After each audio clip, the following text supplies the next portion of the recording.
Hello, everyone. Welcome to another edition of the Disaster Stream. I'm your good buddy, your good pal, Amigo Aaron here. Tonight we're going to do things a little bit different here. We're going to have an interview, if you can believe it or not, a special guest on the show. You probably recognize that fellow, that fine chap. It's Frank from RetroRewind.ca. Frank, how are you doing tonight, man? I'm good. How are you guys? Real good. How Real is good. everyone out in the internet world? You never know how they're doing out there, but we're doing fine. I know Mobius has just popped in right before we got started. Let me move you down here. So, Frank, first of all, you've got an event coming up. I want to touch on this early on so we can talk about it. Now, this is out. It's up in. I know it's in Canada. It's in the northern part there somewhere. Where's it at up there? No, it's in southwestern Ontario in a city called Kitchener. It's about, give or take, 60 miles from Toronto, about an hour drive. Kitchener. It's the only reason I know about Kitchener is this event, right? 'Cause that's where they have it, right, every year. Yeah, it also has probably, second to MIT, the best kind of engineering, computer, and technical school, the University of Waterloo. Really? Yeah, so it's where BlackBerry was headquartered. All that stuff was in the Kitchener-Waterloo area. How big is Kitchener? Maybe it's bigger than I think it is. I think between Kitchener and Waterloo, they're twin cities side by side. There's probably, I'm going to say, about 400,000 people. Really? Holy smokes! Yeah. That's a huge town.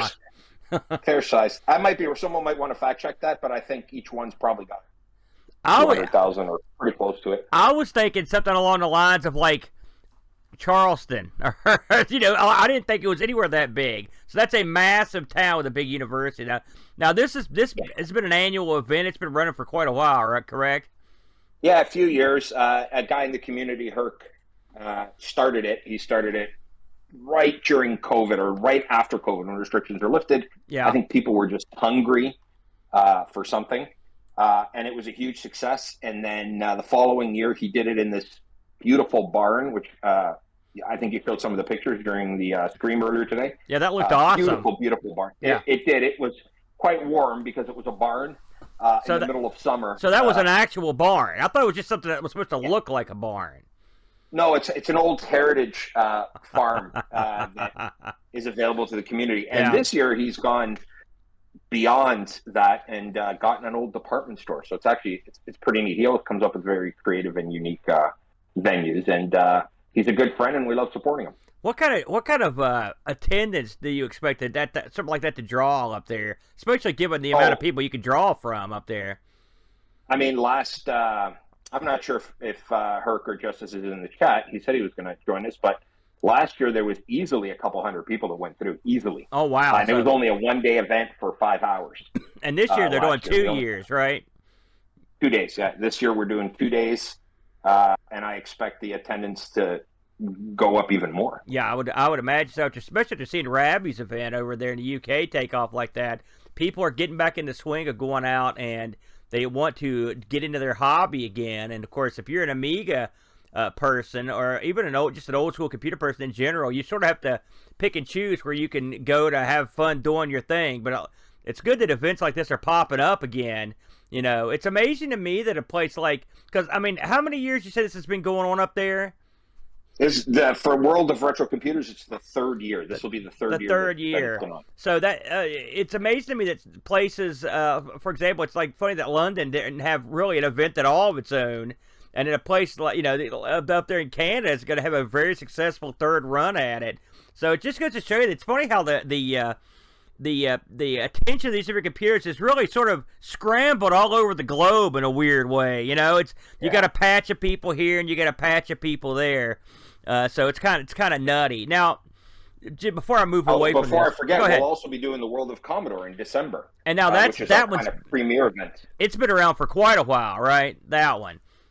Since I think 82. Yeah. Since 1982. And we got almost 1,000 people last year that came through across 2 days. Holy moly!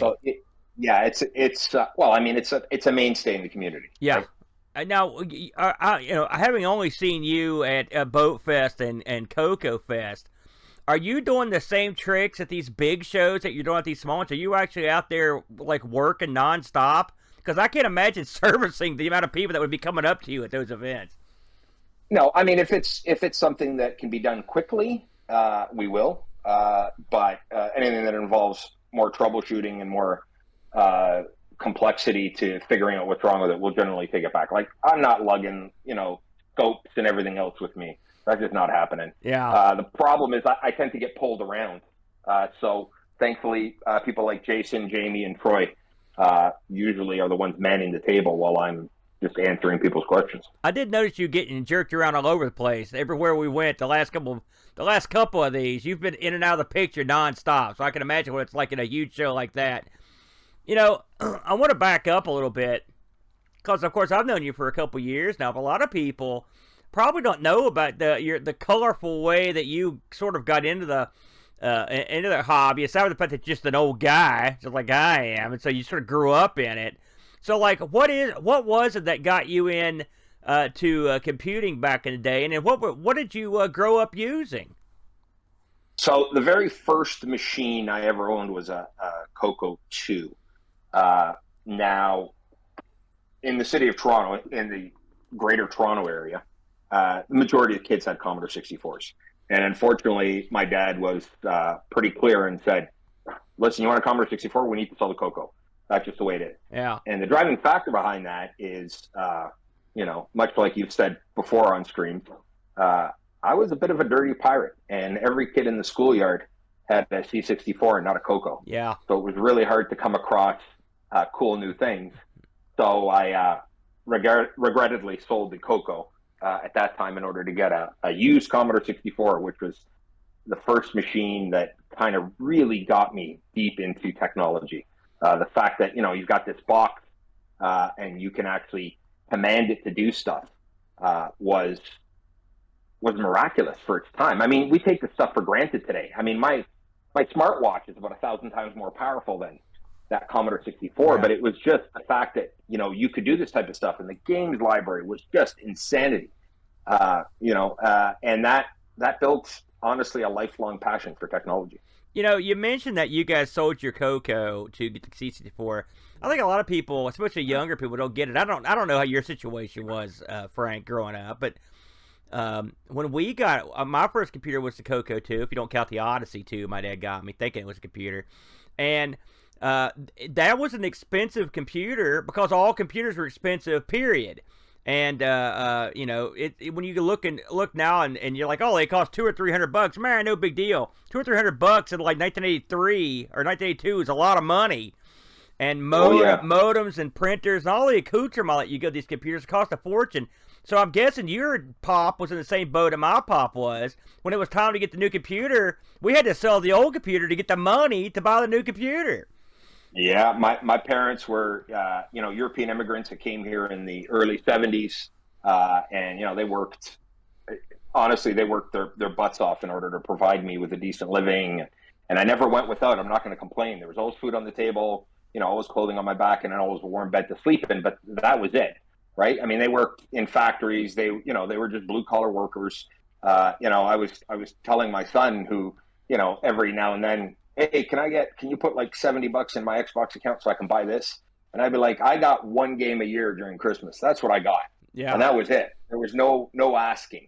And the C64, remember my father coming home with a guy he worked with a C64 in a box. And he's like, don't ask where it came from. It's here.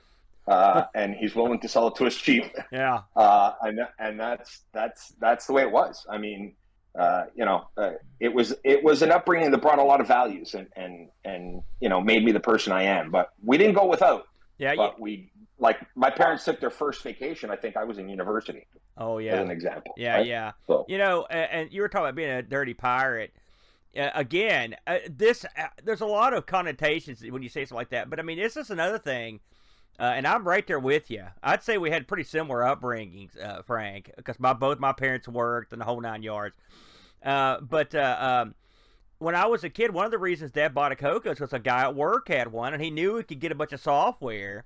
And it never even occurred to me as I got older to come up to my dad and say, "Listen, I need you to give me $40 for this game or whatever." I wouldn't have even asked. I was like, I never even thought about it. No, that You wouldn't look. have ended well with me. That's the thing you look back on now, and you're like, "Oh boy, I wasn't a very good person." But I mean, a lot of that stuff was and it's a different era too. But it was sort of ingrained. Yeah. It wasn't that you didn't think much about it, if I'm honest, at the time. Now you went to university. What did you end up going to school to do? Absolutely nothing to what I'm doing now. I did political science Political in school. science. I did nothing. I've spent most of my professional career working for a politically driven organization. We'll just put it that way. Yeah. But this has always been, a massive passion. So much so that I've decided to go back to school and actually get my proper engineering degree as I'm kind of winding down and keeping Retro Rewind going. You got lucky with that poli-sci degree, because who knew that as you got older, everything would be political. You can't go out and get a glass of pop or drink of water without getting involved in some sort of discussion. So on the flip side, I'm not sure I'd want to do that for a living. So yeah. it's time to it go. doesn't get you much, but into arguments. That's pretty much all the degree. So now, when did you actually start getting into the heavy side of doing tech work on computers and PCs? So I've been actually working in this organization. I've been doing and I ran the IT department for almost 20 years. This is for the for the political out. So correct. you really, your correct. job wasn't necessarily it being too political. You were more like the tech guy. No, it started very political, and then it was one of these. Hey, you like to work with? I see you know how to use a laptop. Yes. Why don't you go do that over there? Many of us have that story, don't we? You start off in one thing, and ultimately you're reprogramming a lock on the door, or you're going out to reformat something. I understand that all too well. So you sort of got nominated just because you had some knowledge. Well, because I knew how to turn a machine on. Well, that's some knowledge. I worked with a lot of people that the generation gap was huge, right? I remember not that long ago, I'm going to say about early 2000s, there was a guy who worked for us who, when he went for his interview, his job was actually to create our first website. And when he went for his interview, the president of the organization said, what are we going to do with you when this internet fad dies down? We need to figure out where you're going to land as soon as this internet fad thing dies down. So, it came from an organization, like up until, I don't know, 4 years ago, our president still used a flip phone and didn't know anything else. Yeah. Right? Yeah. So, as long as you could type 10 words a minute, you were perfect. You can run all the computers. Now, at the time that you were doing this at work, were you also still a hobbyist back when you were on your off time? Well, yeah. I mean, my 64 has always been my 64. Not to the extent that I've gotten back into it in the past, say, 5, maybe 6 years. My 64 was always with me, always ready to be used, always ready to be turned on. Yeah. But it was about, I'm going to say 5 or 6 years ago that the bug really, really hit me hard. And then I started to repair and design and do all the other stuff that went along with it. So just a few short years ago, then 6 or so years, you say. What do you recall? What it was? What made you get back into it? And to the extent that you've emerged, like what was it that drew you back? Was it nostalgia at the time, or probably my ADHD? To be perfectly honest with you, I kind of was bored of what was happening and just figured, hey, you know what? I could buy this 64 for $20. It's broken. I'm going to buy it and take a really deep dive into what's wrong with it and figure out the circuitry involved. Yeah. And it just kind of came naturally. Yeah, yeah. There was a time, it wasn't too far from 5 or 6 years ago, where you could just amass a ton of these old machines without thinking twice about it. And I'm guessing that at the time when you jumped in there back into it, you never thought to yourself, hey, there could be a buck to be made here, or there could be I could load up on these things and maybe they're going to blow up. Because I didn't necessarily see it coming. Did you see where it was going to go when you started back in? Oh no, not even close. I mean, I had been going to, so I've been a member of T-Punk, which is the organization that runs World of Commodore, the Toronto Pet Users Group. It's the oldest computer users group in the world. Been around since like 1972 or something like that. And I've always been a member. I was a member when I was a kid. In the 80s, we had 60,000 members that Wow. were members of TPUG. Today, I think we're still kind of in the 4,000 range worldwide. I was always attending World of Commodore. There was a while when my kids were really young and I first got married that I didn't. But for the past, I'm going to say at least 10 or 12 years, I've been attending religiously. And you can start to see the slow creep, right? You used to be able to go to World of Commodore and the freebies table would have 3 or 4 broken Amigas and Commodore 64 just sitting there, right? Yeah. Those days are long gone, like long, long gone. Yeah, you got that right. Now let's talk about, before we move into what you're up to now, I want to talk to you about what you were doing and how did you end up ultimately being featured on TV? We've got to get into this story for you people that hadn't heard it, because I find this fascinating. Yeah, I spent quite a while on Tech TV doing first show that was called Call for Help, and then it was renamed to Lab with Leo. They were very popular, very, very popular shows. I used to watch it when I could. I didn't have Tech TV, but I had a buddy that did. We always tried to catch it because it was the kind of thing you didn't see on American TV, at least, all that often. And so it was always a pleasure. It's like, hey, I know what they're talking about, or this is interesting. You didn't see that sort of thing. No. I got involved from a friend of mine. Her name is Amber MacArthur. She was one of the original hosts of the show when it was moved here in Canada. And I kind of, the first time I went on was just to show off. I don't even remember what I was showing off. Myth TV, I think it was. Some of you might remember Myth TV. It was like a kind of build your own DVR type of thing where you could record stuff. Yeah, absolutely. And then it just blew up from there. Leo's like, great, you want to come back? You can come back and do, like, we had a weird shooting schedule. The show aired Monday to Friday every day. So we had new episodes every day. But we'd shoot a month's worth of shows in 4 days. Oh, God. So we'd all fly in. Yeah. So it was chaos. We do 4 episodes a day and 5 episodes on the last day. It was, I wouldn't call it fun. It was intense. We shot live to tape. So you couldn't screw up. You had to be on your game. And it was literally like, one thing after the other. It was a fantastic time. Would I do it again? Probably not. I'm going to be perfectly honest with you. But I had an absolute blast. I met an incredible amount of people that to this day are still close friends. I got involved with dig.com in the early days, to Kevin Rose.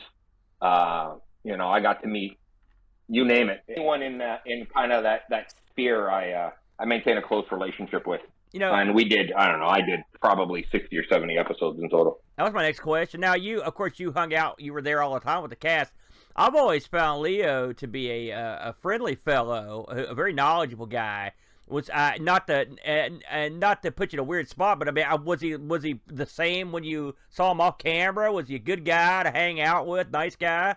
Oh yeah, he was a great guy. He was, that perfectly manicured persona got a little bit on the blue side, but he was a great guy. That's always Leo, I will give him credit. Leo has a knack, and to this day still has a knack of explaining things that are complicated to regular people in a way that they understand and get. He's got that skill. He's really good at connecting with people, and good on him, because he's built a career and a life out of it. Oh, that made him a star. I think that's his number one attribute. Plus, he's just a sort of a happy, jolly guy. It was a shame to see Tech TV sort of descend into ultimately becoming with G4, I guess, and then we all know where that went. But I really enjoyed the original Tech TV quite a bit, and actually it was one of those things you can.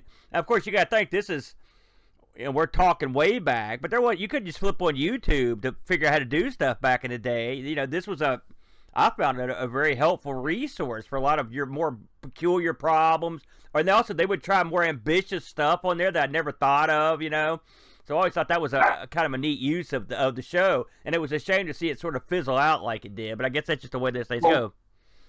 We did a postmortem as to why the viewership dropped, right? There was, the Tech TV outside of the U.S., a percentage of it was owned by Rogers, which is like the Cogeco of Canada. It's a major, not Cogeco, Comcast of Canada. It's a major cable company. Sure.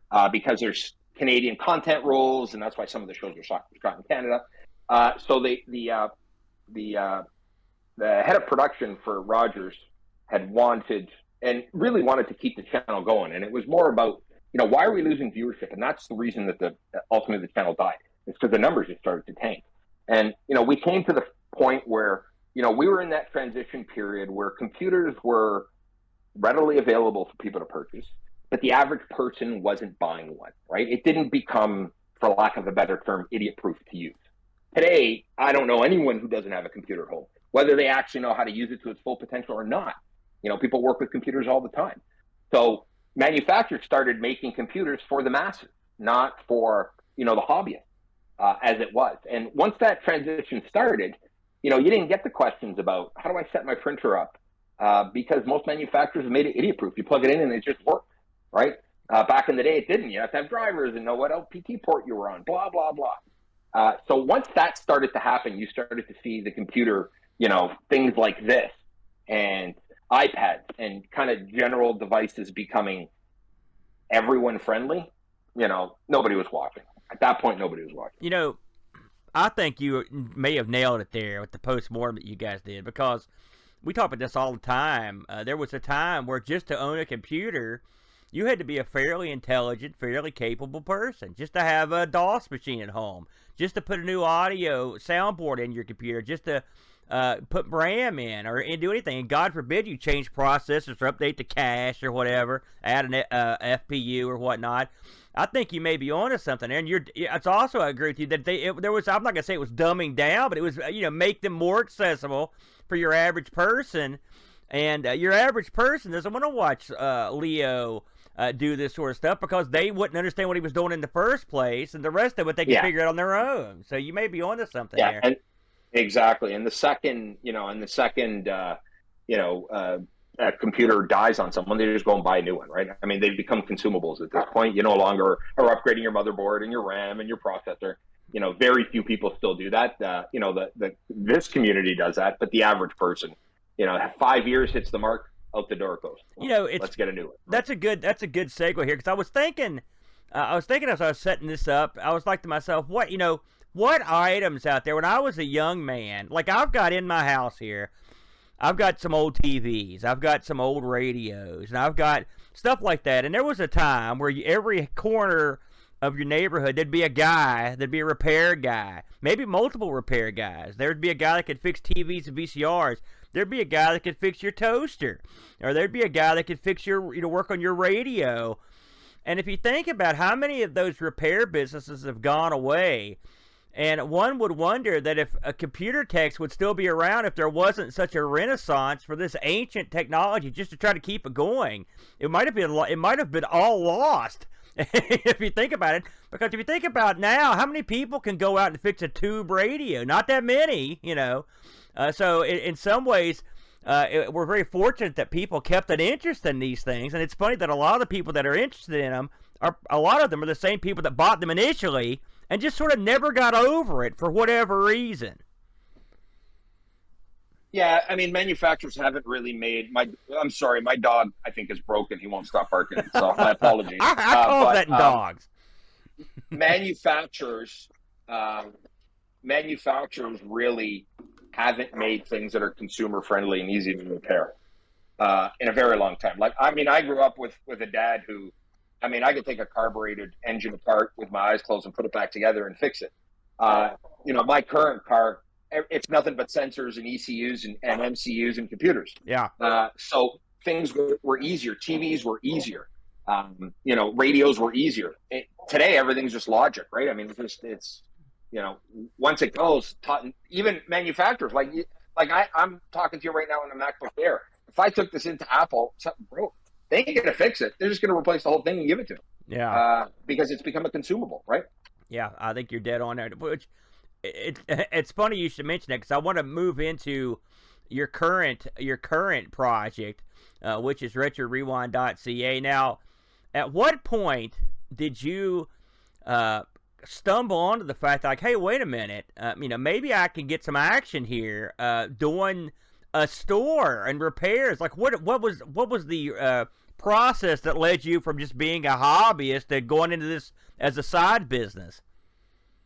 So, to be honest, it was a conversation with my wife who eventually looked at me and said, "All right, you need to either stop spending money on all this stuff because you're spending a hell of a lot of money, or make some money out of it, one way or the other." And I had been designing products that scratched itches I had, and I thought, scratching my itch, maybe it'll scratch someone else's. And it started with simple, hey, I got 10 extra of these because I made 15, and if anybody wants them. And then that just snowballed. Repairing stuff, I've been doing that for quite a while, mostly through the community of TPUG only, because we used to have, and we still do, they still do, repair nights where the group would get together and everyone would bring broken machines and we'd all help. Everyone would kind of jump in and try to fix it. You still see that even at the World of Commodore show. People running over, borrowing tools, borrowing things to figure stuff out. So that's always been kind of in my back pocket. But the manufacturing and everything, that took off like a rocket. And I've had nothing but hold on to this wild horse and hope that it doesn't throw me off, because I have no business experience. Everything's kind of learn as you go along. Figure it out, attorneys and accountants and everything else involved, because you got to play by the rules if you want to be successful. It is what it is. It's been a rocket, and I'm very thankful. I'm thankful to the community. I'm thankful to everyone who's supported it. I'm glad you brought that up, Frank, about you have to do everything the right way. I think, and I add myself to this list, so I'm not talking down to anybody when I say this, but I don't think people understand the amount of red tape that you had to go through. I remember you were having a conversation. I'm not even sure I was even involved. It was your bench power supply, for example, and the amount of certifications and action you had to get on that. I was just sitting there. I was like, my God, I would never even have thought to do any of that. How do you keep up with that? Explain to the people. Just if you can think of a good example of something like what's it take to get something like that off the ground, get it manufactured, and ultimately get it sent off to the consumer. So the majority of the manufacturing we do in-house, right? We've got pick and place machines. We have reflow ovens. We do all that stuff in-house. There's an organization in Canada called the CSA, which is like the Underwriters Laboratory in the States. Exact same thing. So much so that if a product carries a UL certification, it doesn't need the Canadian version. And if it carries a Canadian certification, it doesn't need the American version, right? There's a reciprocal deal. We've had to retain lawyers to help us through this because it's like, well, I want to sell this product, and then people start, well, you need CSA certification. Well, let's let the lawyers take care of that, right? So the lawyers do the paperwork, do the homework. The CSA was fine with our design, but they required us to carry $1 million liability policy in case something ever happened to it, in case it blew up on someone and caused damage. And when you go to an insurance company, which we did, and said, hey, we want to carry $1 million liability on a product that we sell. It's one thing if we sold it locally. It's a completely different thing if you're selling it internationally, because then we need to have that policy reciprocated in every country that we sell it in. And that became like an astronomical amount. So we kind of backed away from that. But like most things in my life, if I want something done, I'll just go find an expert in it and either pay them or ask them. And that's what we do in that regard is we do have a firm that specializes in corporate law that kind of handles all this stuff for us. Every time we want to do something, every time we want to, create a product that we're not sure, or, hell, even create as we sponsor the Amigos, and there's a 4-page document that you guys need to sign when we do so, right? As it protects both of us. It protects you and me, right? Ultimately, because one organization I don't want to screw with is the tax man, because they can come down hard. So, we play by the rules as much as possible, which is all the time if you're listening, Revenue Canada. You have to. If you want to be successful, you have to. And that's, luckily it's never bitten us, and we don't think it ever will, because we try to do our best. We try to do our best by our products, by our customers, customer service, whatever we do. you have to. You got to play by the rules Yeah. when you're trying to grow something like this. Yeah, especially in the litigious world of 2023. Mm-hmm. Another question, and I wondered this, and you're the man to ask. You guys, I think you do some in-house design. I think you also get designs, purchase designs or license designs from the people. What would you say has been the most difficult product that you've brought to market in terms of length of time it took to get it made, and versus the easiest thing you've brought to market? Do you have a couple like examples around in those realms? Well, I can definitely give you the most difficult, and that's the Coco SDC. Really? And the reason is that the agreement we have with the original designer will not allow us to change the design. And that includes converting it from all through-hole components to surface mount components. So the Coco SDC is currently all through-hole, and I think there are like 170 solder points on it. I've never opened it up. I had no idea. Yeah. So it's all hand insert. So, that's a disaster. 100%. Yeah. So when you're talking insane. 180 or 170 solder points, and you're trying to make 10 of them, that's 1,700 solder points that you have to do by hand. And those are in big demand too. So you've probably done many of those. Yes. That's amazing. I had no idea. I should open mine up and have a look. Yeah, and that is by far the hardest. All the other ones are surface mount. And since we actually moved to buying pick and place machines, we did a run of 100 of the diagnostic harnesses for the C64. Yeah. Last week sometime, and it took 4 hours to make 100. And it's more just babysitting the whole process, right? Yeah. Of it going through the pick and place machine into the reflow oven, and we just got an optical inspection machine that will actually inspect them as they come out, so that we don't have to do manual inspection on them. So that has sped things up dramatically. I can imagine. We do design a lot of our stuff.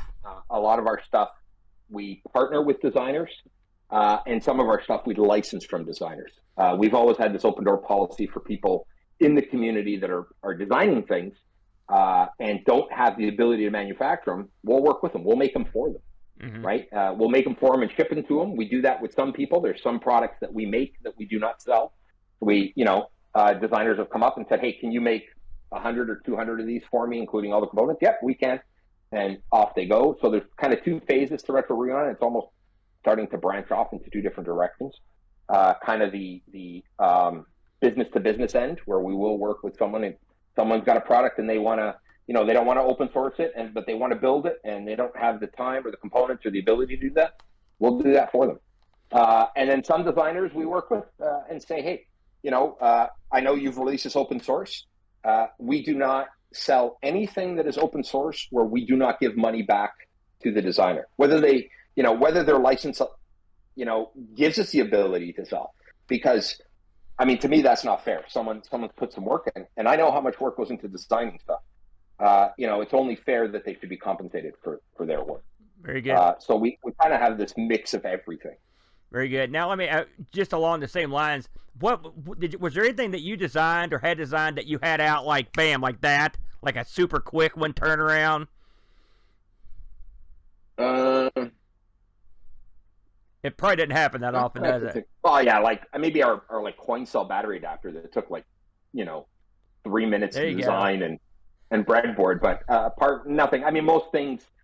Going back to the doing things properly, we've got processes for quality assurance and testing. And when we design a new product, we'll make a small batch and sometimes send them out to a select few people, let them use them for a month or so, get feedback on anything that, I'm not crazy about designing something and shooting it out the door without it being thoroughly tested. Sure. Because that bites you in the behind, if you know what I mean. Yeah. It can bite you in the behind down the road. I can imagine. Now, I got to ask, we all lived through the pandemic years there, and some of us are still living through them, and by that I mean probably you. Talk about the challenge it was to keep the ball rolling at Retro Rewind when the availability of parts was so low. So it's funny you bring that up. It was last night I was talking to the guys like Jamie and Jason Warrens and Troy about this exact thing. I got a status update from Mauser, one of the suppliers we use, on a product that I ordered December 2019.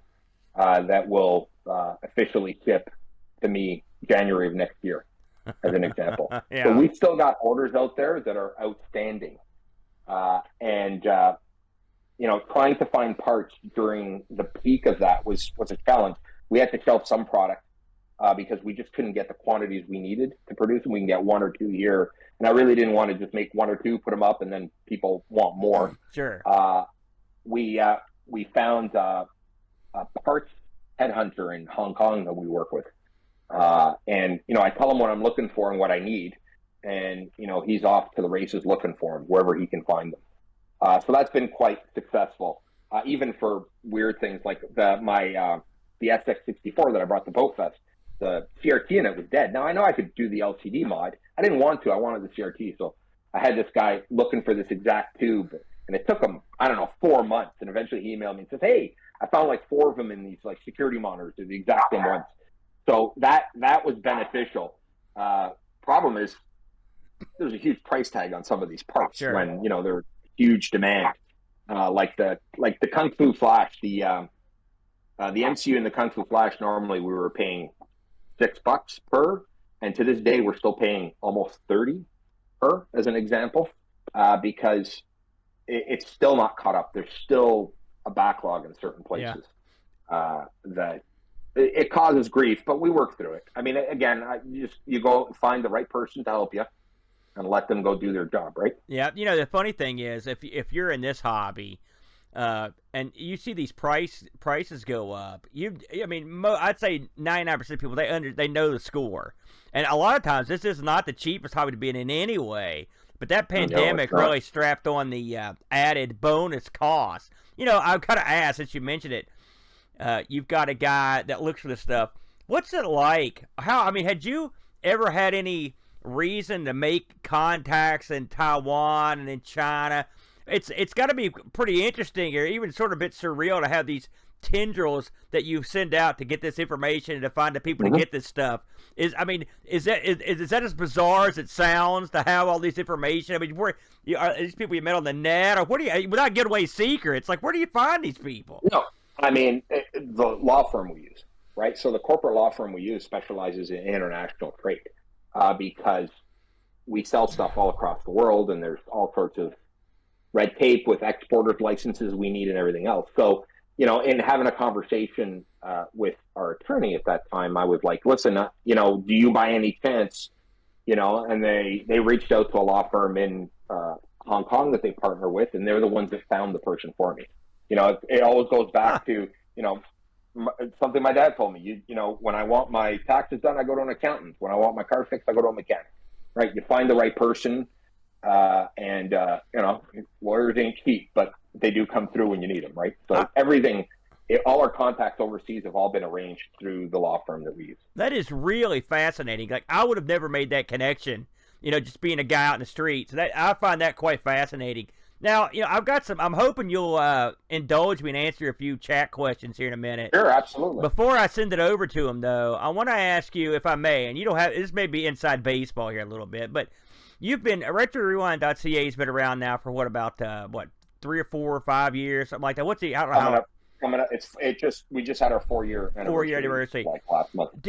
Can you disclose, like, what is your all-time most popular item? What have just people just bought the heck out of? It could be the floppy park cardboard piece, or it could be a T-shirt, or it could be an expensive accelerator. So if you're talking on volume numbers, I thought I had one here. The cardboard insert for the 1541s that we sell. Yeah. In volume numbers. Yeah. Because people buy them, they don't tend to buy one at a time. They'll buy, they're $1. They buy 10 or 20 at a time. I've got one over my pile here myself. So yeah, they get around, don't they? It's a novel item. It's almost a throwaway item, right? We, believe it or not, we make like no money off of them based on the cost of printing and cutting them. But it's a neat thing. It's a great add-on. Sure. So on volume, it's that, like, by leaps and bounds. Second to that, believe it or not, is the Coco STC. I believe it. I have never met a community as ravenous as the Tandy folks for products. Easily the Coco STC. And then I would say pretty much any of our diagnostic equipment would follow that pretty closely. Yeah. But the SDC is like, we can't keep them in stock. It is near impossible to keep them in stock. Well, just like it's near impossible to build one, and it works out pretty well. Of all the things, it just takes a while, isn't it? It's sort of ironic that the most difficult thing to produce is the thing that people want more than anything else. You know, I will say, I think we're pretty close to convincing the original designer, because, frankly, I'm not going to lie to you. If we don't move to a model where we can mass produce it quickly, we might have to stop carrying it. Simply because it just takes so much time. Yeah. Right? It takes so much time. Yeah. And it's quite reasonable, too. And, of course, if you've got a Tandy, you know, when you told me you were getting into the Tandy game, I knew. I was like, man, if he could get these, and that was it, and you were gone. I knew. I was like, man, these things at the Cocoa people, you're right. And they're underserved. I need to give credit to L. Curtis Boyle. He's the one that lined that entire thing up. Yeah. It was totally L. Curtis Boyle that made the connection between me and Darren and did all the legwork. And I mean, he's incredibly well respected in that community. Oh, yeah. You know, so when he speaks, pretty much everyone listens. So he's been actually fantastic as a supporter. He's helped us with, you know, coding issues with our diagnostic card. He's always there and always available. Listen, he's in here. Don't talk too good about him because we'll never get his head out through the door. He's in here right now. Oh yeah, no, he's terrible. Now, terrible guy to deal with. Let me ask you. I'm gonna give you some of these questions here, Frank, that are from the community, if you don't mind. We've got a lot of good ones. I'm gonna bring our mascot. Yeah, bring the mascot in. There's the mascot. There he is. Retro Rewind mascot. Yeah, he'll be pulling the dog sled later. So, Super Tech Boy chimes in here, Frank. He asks, are there any system boards which you think, what were the engineers thinking when they designed this thing? The Amiga 3000 definitely is one of them, because it was late enough in the production run that they could have done surface mount components. Yeah.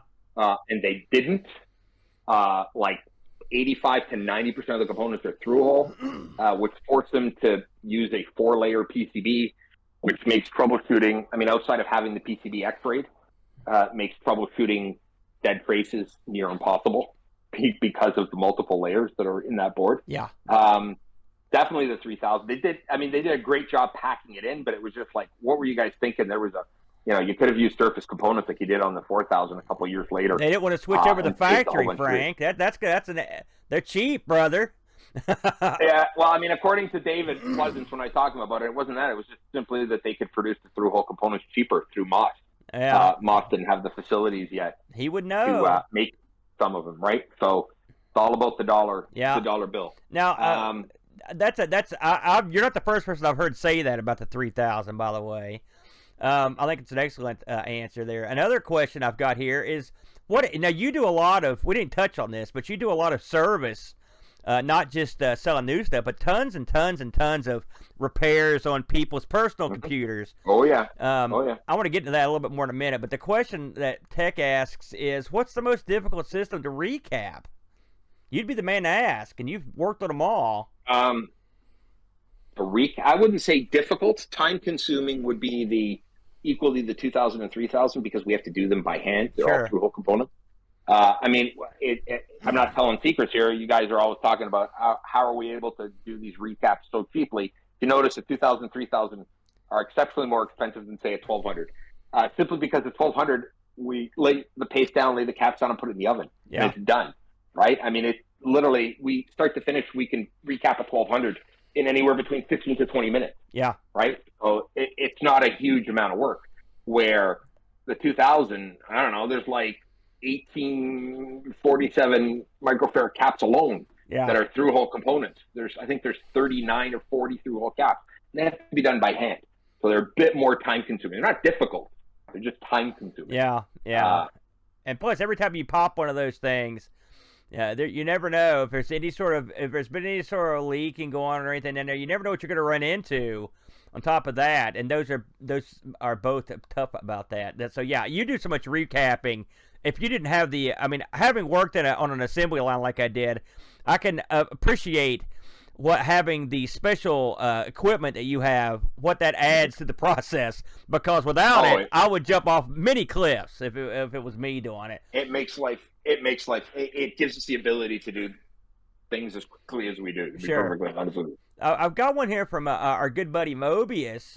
He asks, as the availability of these old machines go out of circulation, where do you see the future of the Amiga platform going? It's a good question. Where do you see it? I mean, me and Bo just talked about someone who was pitching an A600 mini computer, and we also talked about Trevor Dickinson's new project with his new machine. Where do you see the community going with all this stuff? You get the Vampire and all this stuff. Well, the community's been fragmented since the day it started, to be perfectly honest with you. So there's always been these various splinters, the OS 4 versus the original OS, that split that happened 25 years ago. Today's day and age, thankfully, we have replacement motherboards. We have replacements for a lot of the custom chips, not all of them. Thankfully, people like Dave Haney still have their original hardware description files for some of those custom chips. So it'll make replicating them with modern technology like FPGAs and like TPLDs for the smaller components like we do with our neat PLA for the 64 a lot easier. And the same thing's been happening in the Coco community. You've got replacement PCBs. Like we get 4000s in all the time.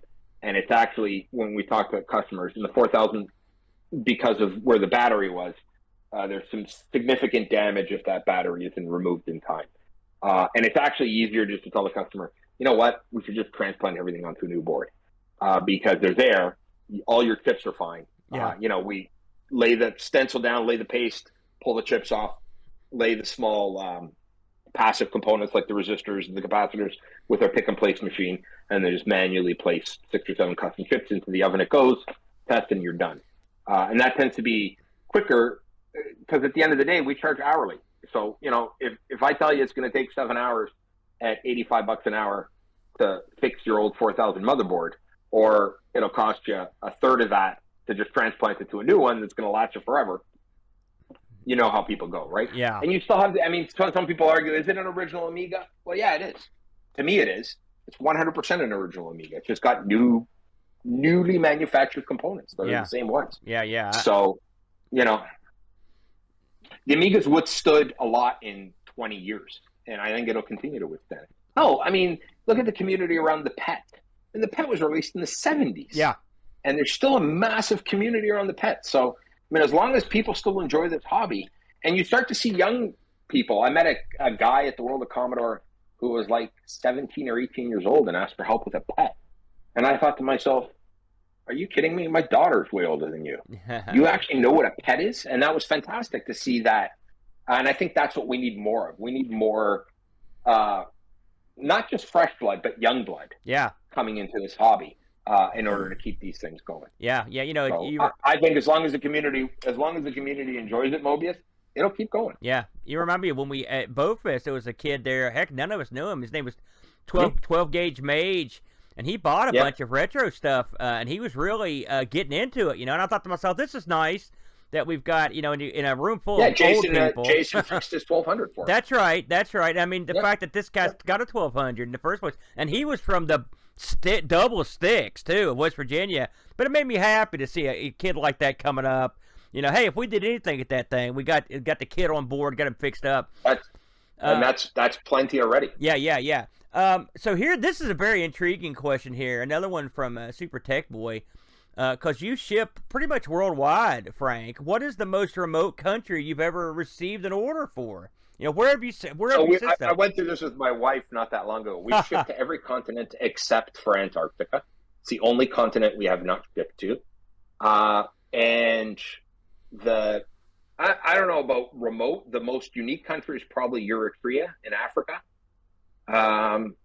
We do a lot of business in Australia, like a lot of business in Australia. I've never been able to put my finger on like how that came to be, but we do a lot of business. And they've got a unique market down there because they're into the Coco, they're into the Amiga, they're into like their own stuff, the Dick Smith System 80, Dick Smith Wizard, the stuff that got brought over.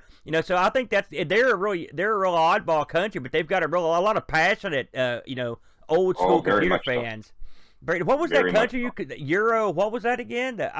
Eritrea. It's a country in Central Africa. It's a tiny country in Central Africa. I've never heard of that one. That's a new one on me.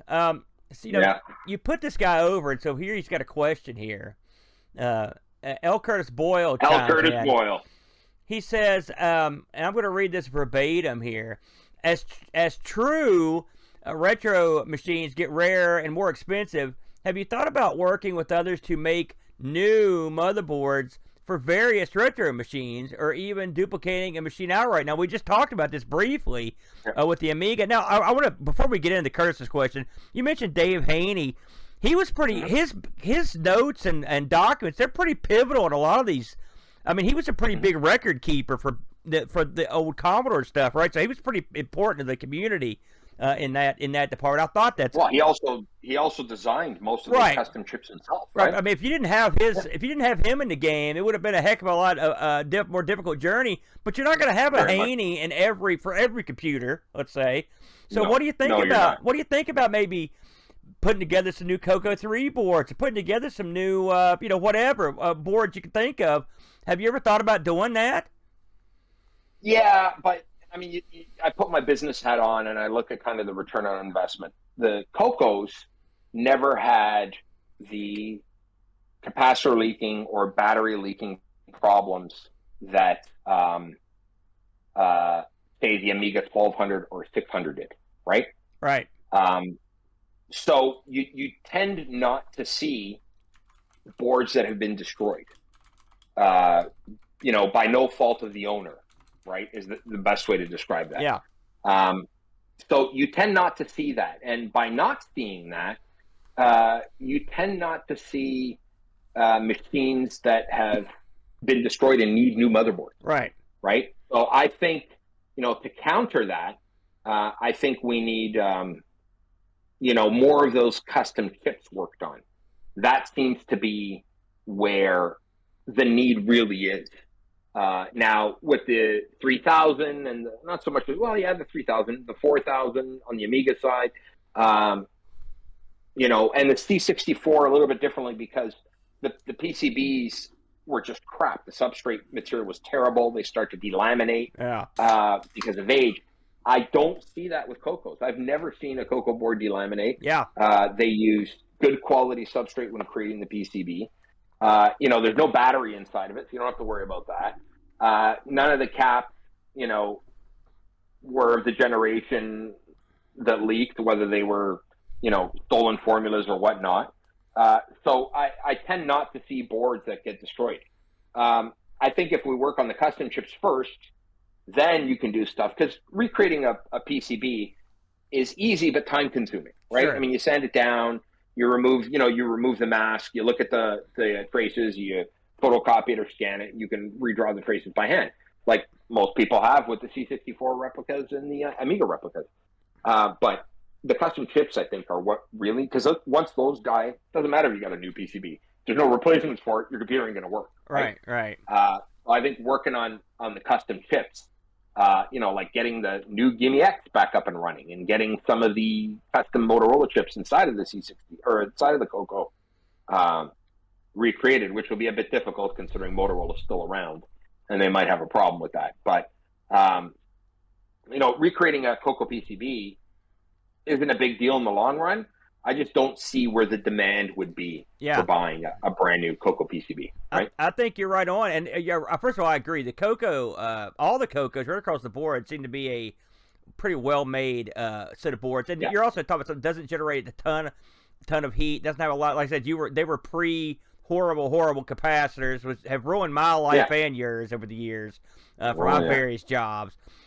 So one thing I wonder, we were talking about the A4000, when they redid the boards. I mean, no one's going to do that to make money. I mean, that's you're never going. No. And I think that's something people have to understand, and I think they mostly do. But it's easy to say, hey, let's recreate X. But I mean, you've got to realize that you're talking a demand that could be in the double digits, or maybe and if you get lucky, you sell 1,000 or whatever. But you're probably not. And the amount of money it would take just to sit down and figure it all out and then have the things manufactured, it would be next to impossible to ever make a dime unless you sold them for an astronomical sum. So one thing people need to realize is the bigger a PCB is through the manufacturing process, the more exponentially expensive it gets.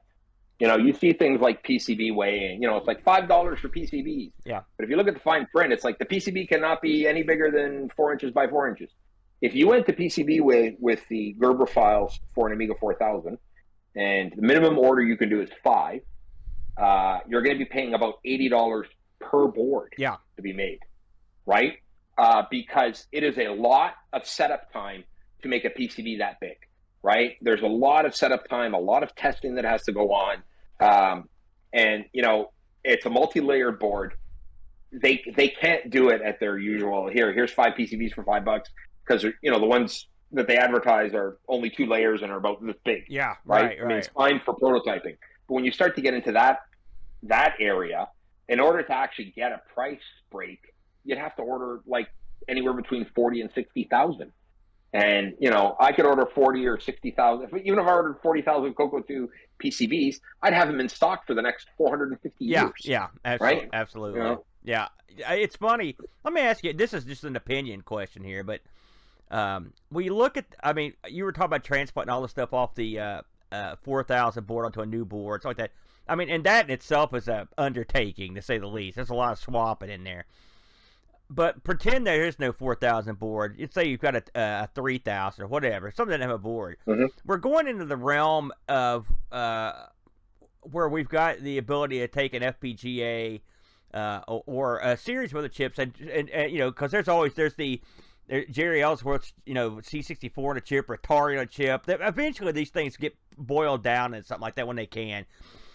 If you're and so you have a vested interest in this, but do you see a day coming where we're going to have these boards are going to be boiled down into something just like an FPGA? And I mean, is the community ever going to accept this as these machines go older and older? I mean, you're going to get to the point where you don't have a choice, aren't you? At the end of the day. I mean, you're seeing it now with things like the Mister, the Mini Miga. There's the Coco's got one. I can't remember what it's called. Coco FPGA, I think. Curtis might want to remind me of what it's called. So you do see development on these dedicated machines. Right. The Mini Amiga is probably the first one that did this, which was a recreated Amiga. Motherboard's about this big, and it contains an FPGA that kind of does all the custom chips. Commodore community can be unique at times. I was waiting to see how you're going to phrase that. I shouldn't say the Commodore community, the Amiga community. That's where the poli-sci major comes into play, right there, kicked in. Yeah. So, like, personally, from a personal opinion, as long as you're enjoying the computer itself, it doesn't matter if you're. To me, it doesn't matter if you're using UAE, FPGA, or real hardware. As long as you're enjoying it, right? Because at the end of the day, we all get joy from playing these games or watching demos or, screwing around with programming languages on these machines. So from a personal standpoint, listen, I've got a Mister. I can't even count how many Amigas I own. And I've got FSUAE running on my Mac, right? So it all depends on the situation. I had a conversation with someone. There's a demo that I wrote for the C64 that I had running on the SX64 at Boat Fest with our logo and my old pirate days kind of coding. And a conversation with someone, and I wrote it in 10 minutes on my MacBook, and they were, but that's cheating. And I was like, why? Why would it be cheating? Because I used modern things like, find, search and replace in a modern text editor, as opposed to actually doing it on a C64 where, you spend 3 hours trying to debug the thing by hand when you made a stupid typo somewhere. Why wouldn't I use modern coding tools that'll help me do that? That happened even in the original days. I mean, how many ZX Spectrum games were coded on the ZX? No one wanted to code on that keyboard. They were using anything you could get hold of. So that's not that unusual. It's funny that. So you do get people that are like, well, that's not real. Well, it is real because it runs on the hardware. Yeah. Right? It's on a floppy disk and it runs on any Commodore. Yeah. Just because I developed it somewhere else. And then there's the camps that, FPGA is cheating. I think personally this infighting needs to stop because all it's doing is driving the hobby further and further down. Listen, whatever floats your boat is the way I look at it. Yeah. Right? As long as you're part of this hobby. I mean, people that watch your show, they watch your show because of the game review. I don't care what they're playing the games on, right? You want to sit in your laptop in a hotel room while traveling, playing, beneath the steel sky, go nuts. Yeah. Right. Uh, you know, that's just my opinion. If you think about it, we're probably the first and last generation of people that are going to be playing on these original machines anyway. Because, I mean, there's going to be a day come where no one's going to have a choice, and this conversation will be irrelevant. They'll have these things packed in a vacuum sealed envelope somewhere just to keep what's left of them from turning to dust, and then it won't matter. I'm kind of like you on that. Yeah. I got one more question here, and I've got a question of my own here.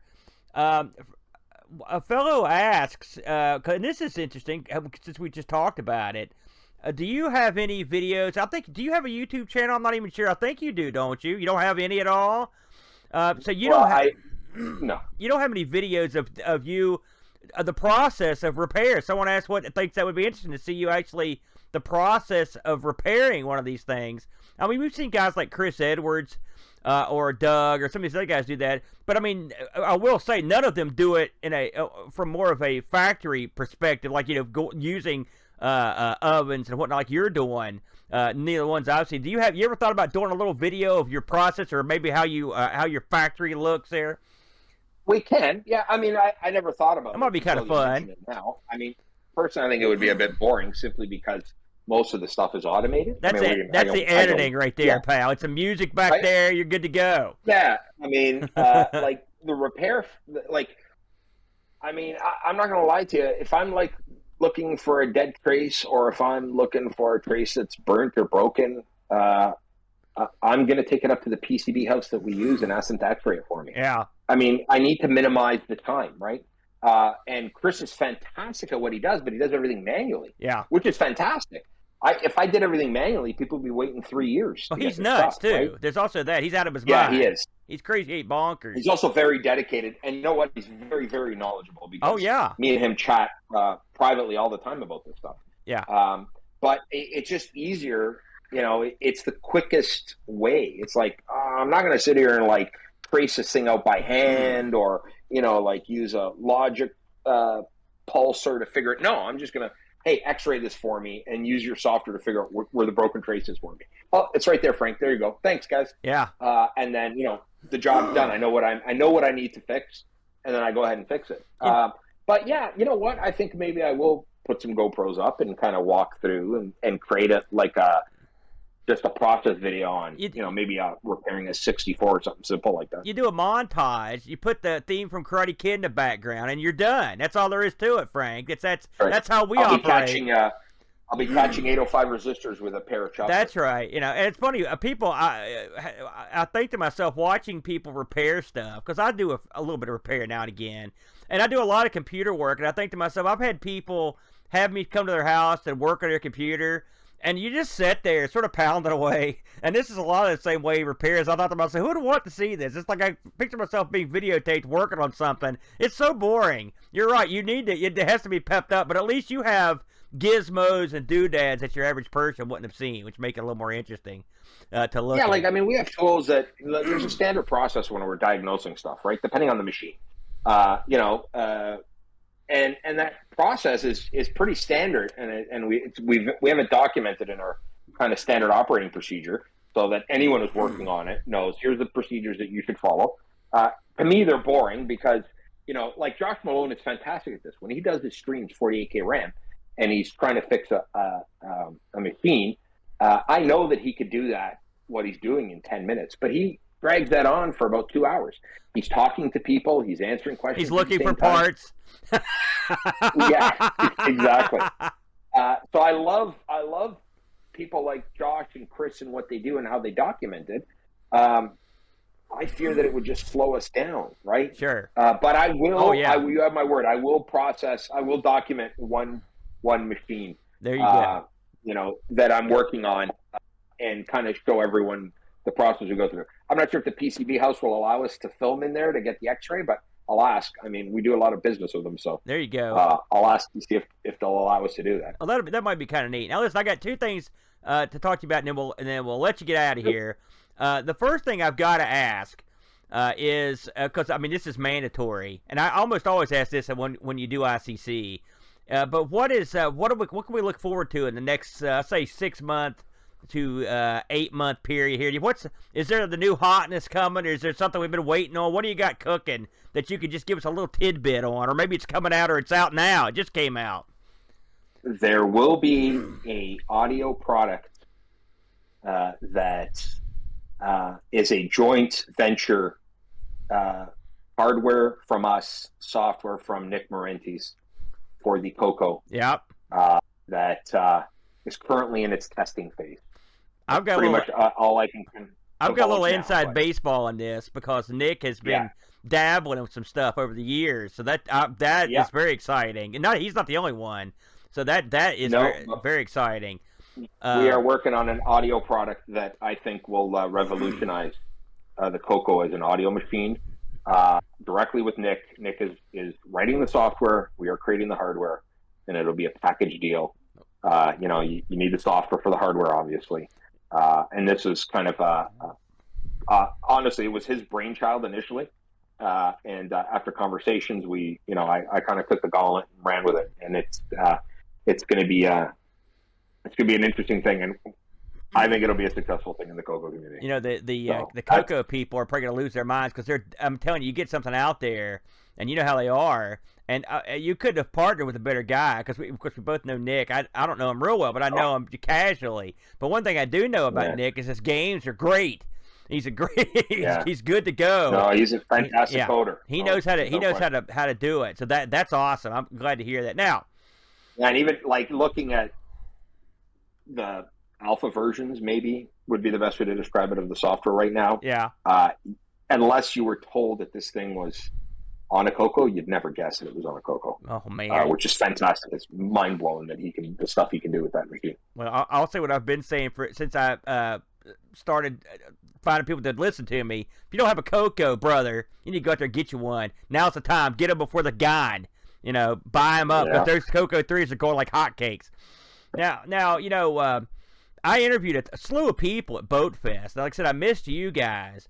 And so, I being the homer that I am, and since I asked everyone else at Boat for this question, I'll close on this. What did you think of? This is your second trip to Boat Fest this year, and did you see anything you found interesting this time around? The one thing I found interesting, funny enough, wasn't related to Boat Fest itself. Is I had the best pizza in the world. I heard it was great, but I had to leave. A whole bunch of us went. Yeah, a whole bunch of us went over there, and the first we ate there, a whole bunch of us ate there the first day. The second day, I went right back with a whole bunch of other people. So I'm like, this pizza's fantastic. I have been to a lot of places in my career, all over the world. The hospitality that I felt in that town was second to none. Right. I mean, it's got that small town feel, but everyone was just so nice, except for the gas station attendant across from the hotel, which is a whole other story we need to talk about one day. He wasn't a big fan of your mayor. Let's just put it that way. Yeah. There's always one. But apart from that, be walking in the town or wherever, and people would see the badge and go, "Oh, you're for that computer show that's in town." And I thought, wow, Boat and Aaron really got this thing, kind of on the move. Got an opening thing with the mayor. I mean, it was fantastic. Yeah, that was nice with the mayor coming around. I was pleased that he came around. Hey, the guy knows. How often you could have this this sort of meeting from all over the place in that little town? It's unusual to say the least. So. Yeah, I mean, people like Pajako and Mitz coming from England and Graham coming from the other side of the world. Yeah, it's mind blowing. Listen, you guys know that you'll always have our support. We've been sponsoring and supporting you guys since day one. And even if Boat Fest was 2 people, we'd be there. Just because it's so much fun. It's a great gathering. It's a great place to just talk and hang out with like-minded people. And I hope the Boat Fest carries on. Well, what started as initially was a joke has become quite successful, I think. I don't think as a vanity project, I don't think Boat will ever let it die. He'll be there looking at a mirror with one of those Tommy games in his hand playing it, and he'll be like, somebody stream this quick. He hasn't gotten a customized West Virginia license plate yet that says Boat Fest. No, don't listen. You say that. Now listen, before we wrap this up, Frank, Do you have any plugs? You want to give out your X or your Instagram, any of that stuff? Go ahead and get your plugs in, man. RetroRewind.ca, all together, all the social media platforms. We do have our own Mastodon server. If people want to leave X, which is a whole other conversation. We probably spent 2 hours talking about that mess. Yeah, and are looking for a different type of platform that is friendly to the retro community. RetroRewind.social. You can sign up for your own Mastodon account. We've got the fantastic World of Retro Computing coming up September 16 and 17. We got Bill Hurd and Dave Haney doing a workshop. That's all you need to say right there. Yeah. Jerry Ellsworth may or may not come. You didn't hear it from me. And it'll be a fantastic time. Any retro, it's like VCF North. Any machine, you'll see everything there. I mean, last year I saw a machine. God, I wish I could remember what it was called, but it was a very obscure machine from the late 70s, and it was about the size of a small car, and they managed to bring it in and made it run. So it was fantastic to see. And then, of course, World of Commodore in December, Coco Fest in May, and Boat Fest next summer. You're lined out good and proper. Let's not forget. Here's a cheap plug for me and the channel. International Computer Club coming up the 2nd of September, 5 p.m. Eastern Standard Time. Frank's already signed up. We got 6-7 people already signed in. And that's always a good time, Frank, when we get together and do that. It's sort of like this, but it's just Absolutely. like 100 people. Let me see if I can get someone to join us. Let me work on a few people and see if they can pop in and say hi, like David Pleasance did last time. Yeah, that was great. I like Mr. Pleasance. He's always been a real nice guy to me, and it was great. I've met him a couple times now, and I know he had a rough year, but I think the guy's a real nice guy. It's just me. He's a fantastic. We had him up at World of Commodore too last December. We flew him in. Yeah, I mean he's a true gentleman. Very good. Well, listen, Frank, thanks again for giving me a little bit of your time. I've been dying to get this in. So when you said you had it, I was like, I'm ready to go, brother. Hey, look at that! I just noticed there. Visit us right there. There you go. Well, listen, there you go. Yeah, that's right. I'm not gonna leave the plug out in the road, man. You know how I know how to do it. Thanks everybody for popping in. Oh, remember, people, if you do visit our website, Amigos 10 will get you 10% off. That's right. You heard it. Hey, listen, there you go. He knows it's coming. Make sure you sign in, brother. Make sure you log in before you use that code. I know that. Hey, have a good weekend, everybody. Me and the Brent will be back this Sunday for ARG Presents, and we'll be back next week for another disaster stream. Who knows what's going to happen? Even I don't know. I never know ahead of time. That's why we like it. That's why it's a disaster. Have a good weekend, everybody. Take her easy. Thanks, guys.